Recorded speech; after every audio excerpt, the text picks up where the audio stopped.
Friends, ഞാൻ ഇപ്പോൾ ഉണ്ടാക്കാൻ പോകുന്നത് ഒരു അടിപൊളി ഡിഷാണ്. അത് എന്താന്ന് വെച്ചാൽ ചമ്മന്തി ആണ് ഉണ്ടാക്കാൻ പോകുന്നത്. ഹെൽത്തി ചമ്മന്തി. അതിന് വേണ്ട സ്പൂൺ മെയിൻ സാധനമാണ് തുളസിയാണ് നമ്മുടെ മെയിൻ ഈ ഉണ്ടാക്കേണ്ട ചമ്മന്തിയുടെ മെയിൻ. പിന്നെ പാത്രം നമ്മളൊക്കെ കണ്ടിട്ടില്ലേ, ഒരു റെഡ് പൂ.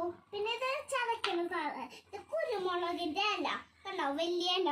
പിന്നെ ഇത് ഓരോ കടകളിൽ നിന്ന്, ചെറിയ ചെറിയ കടകളിൽ നിന്ന് കിട്ടുന്ന ഒരു ഇല. അത് പേരാണ് വേപ്പിന്റെ ഇല. അത് ഞാൻ അത്ര പഠിച്ചിട്ടില്ലേ, അത് എന്നാണ്. അപ്പൊ നമുക്ക് ഉണ്ടാക്കി തുടങ്ങാം. ആദ്യം നമുക്ക് ഈ മെയിൻ തുളസി ഇട്ടിട്ട് നമുക്ക് ഇതിലേക്ക് എടുത്ത് ചതയ്ക്കാം. നമുക്ക് ഇപ്പൊ തുളസിയാണെങ്കിൽ അതിന് കണ്ടോ തണ്ടൊക്കെ ഉണ്ടാവില്ലേ, ആ തണ്ട് ഇട്ടാലും കുഴപ്പമൊന്നുമില്ല കേട്ടോ. ഇഷ്ടമുള്ളവർക്ക് ഇടാം, ഇഷ്ടമില്ലെങ്കിൽ ഇടണ്ട കേട്ടോ. ഇപ്പൊ നമ്മൾ ചതച്ചിട്ടിട്ടുണ്ട്. ഇനി നമുക്ക് ഈ സ്പൂണില്ലേ, സ്പൂൺ കൊണ്ട് നമുക്ക് ഇതിലേക്ക് ഈ പ്ലേറ്റിലേക്ക് ഇട്ട് കൊടുക്കാം.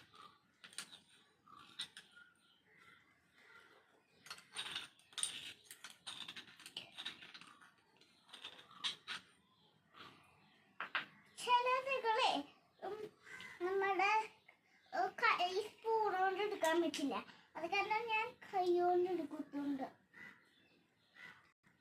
ഇപ്പൊ നമ്മൾ ഇട്ടൊക്കെ പ്ലേറ്റിൽ ഇട്ട് വെച്ചിട്ടുണ്ട് കണ്ടോ.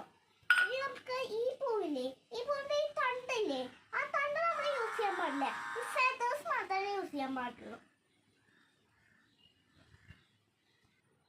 നമ്മളിപ്പോ നമ്മുടെ പൂക്കള്, ഈ ഒരു റെഡ് പൂ നമ്മൾ ഇതിലേക്ക് ഇട്ട് വെച്ചിട്ടുണ്ട്. നമുക്കൊന്ന് നന്നായി മിക്സ് ചെയ്ത് കൊടുക്കാം.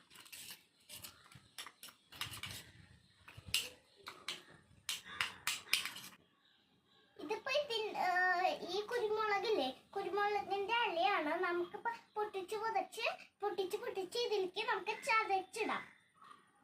ഈ ഒരു ഇലയും കൂടി നമുക്ക് ഇതിലേക്ക് ഇട്ട് കൊടുക്കാം.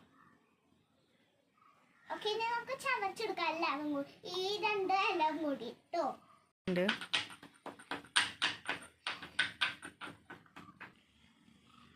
കണ്ടോ, നമ്മളിപ്പോ ചതച്ച് കുറച്ചെടുത്തുണ്ട്. നമുക്ക് ഇതിലേക്ക് ഇട്ട് കൊടുക്കാം. ഇല്ലേ, കുറച്ച് നമ്മള് ഇതിലേക്ക് ഇട്ട് കൊടുത്തുണ്ട്. നമുക്ക് നന്നായി മിക്സ് ചെയ്തെടുക്കണം.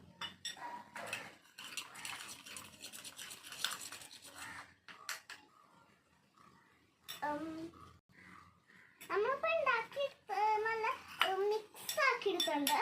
അപ്പൊ കണ്ടോ, നിങ്ങൾ ഉണ്ടാക്കി നോക്കണം. ഇഷ്ടമെങ്കിൽ ലൈക്ക് ചെയ്ത് നോക്കണം. പിന്നെ സബ്സ്ക്രൈബ് ചെയ്യണം. പിന്നെ നിങ്ങൾക്ക് ഇഷ്ടമെങ്കിൽ ഉണ്ടാക്കും വേണം. പിന്നെ എനിക്ക് സബ്സ്ക്രൈബും എല്ലാതും ചെയ്യണം കേട്ടോ. അപ്പോൾ നിങ്ങളിത് തിന്നു നോക്കണം. അപ്പോൾ ഇതൊക്കെ നല്ല ഹെൽത്തി ഫുഡാണ്.